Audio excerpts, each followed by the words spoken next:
Today we're going to talk about what a codependent marriage is and how it impacts your self-worth and your self-esteem.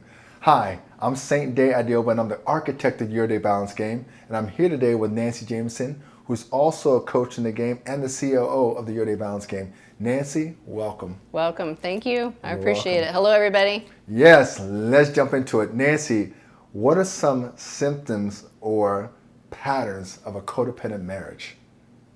You complete me.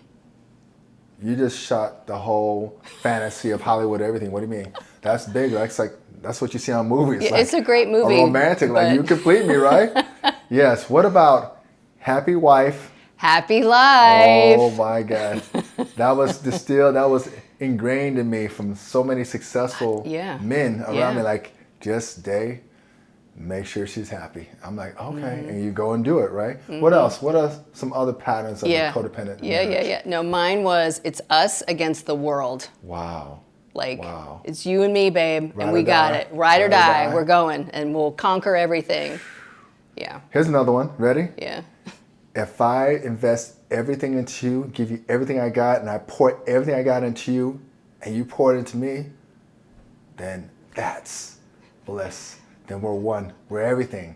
So I give you everything, you give me everything, and then we'll be whole. How does that sound? Deal. No. Never All works. these are forms of a codependent marriage. Oof. But most importantly, we said today we're going to talk about how that impacts your self-worth and your self-esteem. So Nancy, when you first started playing this game back in 2011, 2012, you were how many years into your marriage? 13. 13 years. Yeah. And would you say you were in a codependent marriage? Yes, 100%. However, if you would have asked me back then, I would have said, what are you talking about? I'm not in a codependent marriage. I'm in exactly the marriage that I was brought, up to be. I was taught to be. This is what my life was supposed to be. Yeah, this is the epitome of marriage. Like this The epitome. I am the textbook. I got the marriage. I got the beautiful husband, the kids, the house, the car, the money. Exactly. Yes, the business, the bank account, all of it. So what we're saying is that you don't want to look down on a codependent marriage because 97% of you guys are in that marriage, and that's just the reality of it. The thing is, we like to say codependency works until it stops working. Yeah, because you're getting something out of it. You're getting a payoff. Yeah. So it keeps going until it just starts destroying you. You're like, what happened? Because it's like a slow-boiled frog. So it is working. It's just, it caps itself and eventually works against you. And that's why codependency is so insidious. So Nancy, tell me how codependency or codependent marriage, tell me how that impacted your self-worth and self-esteem at that time, especially in retrospect. Yeah, so that's exactly what my life was. Like, it was working until it really stopped working. And I kept hitting this wall of being overweight. I was hitting a wall of feeling like I had lost my identity. I had no idea who I was. I had no idea what I enjoyed doing, or did I enjoy doing the things that I used to enjoy doing. I had no idea what to do for fun.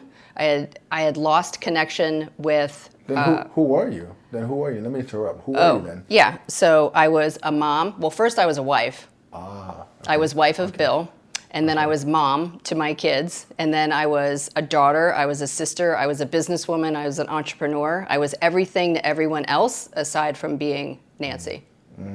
Like, there wasn't a Nancy. It was awful. And so what you're saying is that you weren't clear about who you were independent of all those identities. Correct. That's exactly what I'm saying. And give us some of the things, some of the real symptoms that were happening either in your emotions or your body or health, or just with Bill as a result of that slow loss of your identity. Emotions. So I became very jealous. Okay. I was never a jealous person prior to that relationship, and it got more and more intense over time. What did that look like or sound like in your internal conversation? So I was very insecure, and if we happened to go out on a date, if we happened to, and we were out, and there was a slight turn of the eyes or a slight turn of the head, I'd be like, hello, and there were times where I would literally like move his face back to be in alignment with me. But why? Because that's not who you were when you first met him. You're like free, like being Nancy. So how did that happen? How did that slowly become that?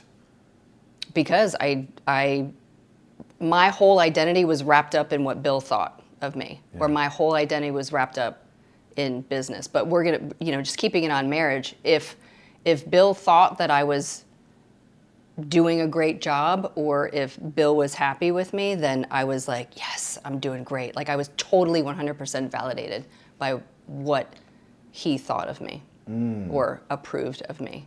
And it wasn't intentional. Okay. It just happened over time. Like I just kept giving him more and more power to approve or disapprove or connect or disconnect, or it ultimately I realized it was very unhealthy because Did you ever run that script that I birthed your children? That's why my body's carrying on this next 10 pounds, and I did all this for you and these kids. So appreciate it, or I sacrificed this for you. Did you ever have some of those thoughts? There was some of that for sure. Like I could see, there was definitely some of that. Especially when the weight the weight didn't fall off, right after the kids were born. And, I was back in the gym, I started running again. And so there was some of that for sure. Yeah. Got it. What else did you deal with as a result of really investing all your energy into Bill and the kids and all that at the cost of yourself? I felt marginalized. I felt disrespected and abandoned. Like, I'm doing all of this for you and there's nothing coming back to me. I felt, I was putting, everything else was a priority, so he was a priority, and I wanted to make sure that he was taken care of before I was taken care of. And then there felt like there was no reciprocation. Like it was tough. He wasn't just jumping over the moon and saying, you're the greatest thing in the world, and just appreciating all the sacrifice you gave and always reminding you of how amazing you are. He wasn't doing all that? He was. He wasn't doing it. He wasn't doing it enough. Wow. He was. And he's amazing. What is enough? But it's just this never-ending cycle because I was looking to him to fill my void of the lack of relationship I had with myself. That's what it was, and it had nothing to do with him. And what would happen when Bill attempted just to get a little time to himself, or try to spill back into him, or figure out who he is because he's wrapped up? He's doing the same thing on his end, making sure everything goes into the family, and Nancy working hard to be the greatest serviceman in the world because he's all about service. So what would happen when he took a minute to, ride that motorcycle or just do some things for Bill? How did that impact you sometimes?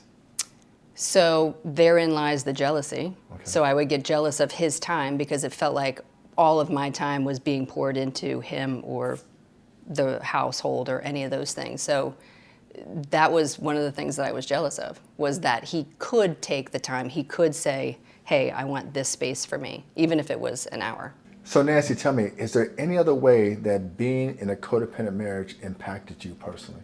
Yeah. I lost my self-worth. Wow. Yeah, it was gone. Yeah. What is that for the audience? What is your world? What is self-worth?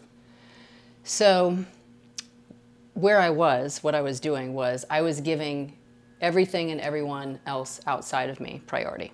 And so if there was anything left over, Nancy got the scraps. And usually there wasn't anything left over. Like I had nothing left in the tank because I was so used to giving and giving and giving out. And when you did attempt to give to yourself, how did that make you feel? Selfish or wrong, or I would just leave it at that. Selfish and wrong. Okay. So tell us, how did you go about turning that around? So, after becoming a client, right? Because, after becoming a client, I realized that a big component of building self-worth was to start building trust. And so how I started building trust was by making deposits into myself. Okay.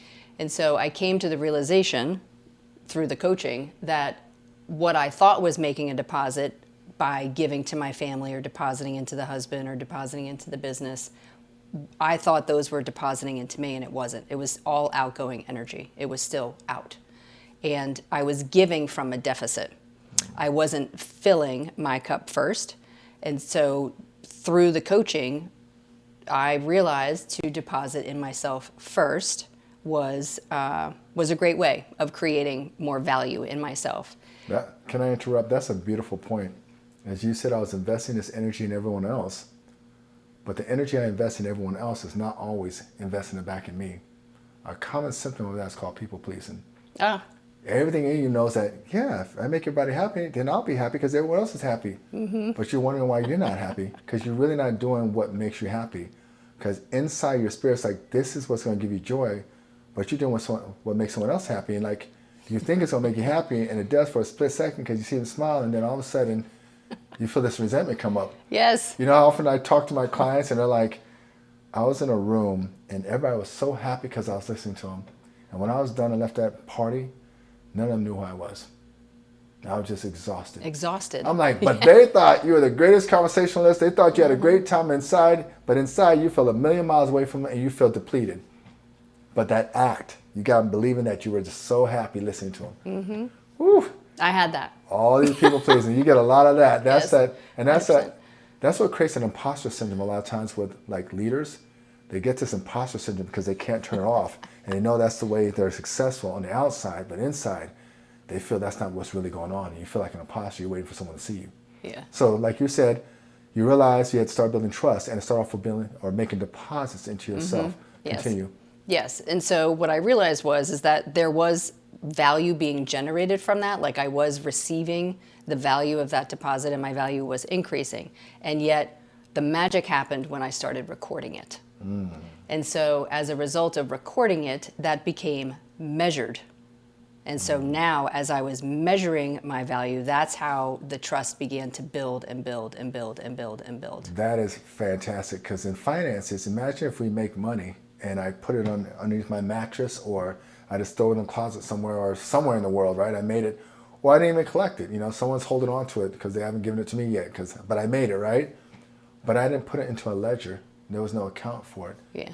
Well, you don't hear a bank called a bank without a trust. You know, banks create trust. That means it's a ledger, it's an accountability. And I think you did a great job delineating that. That's a distinction.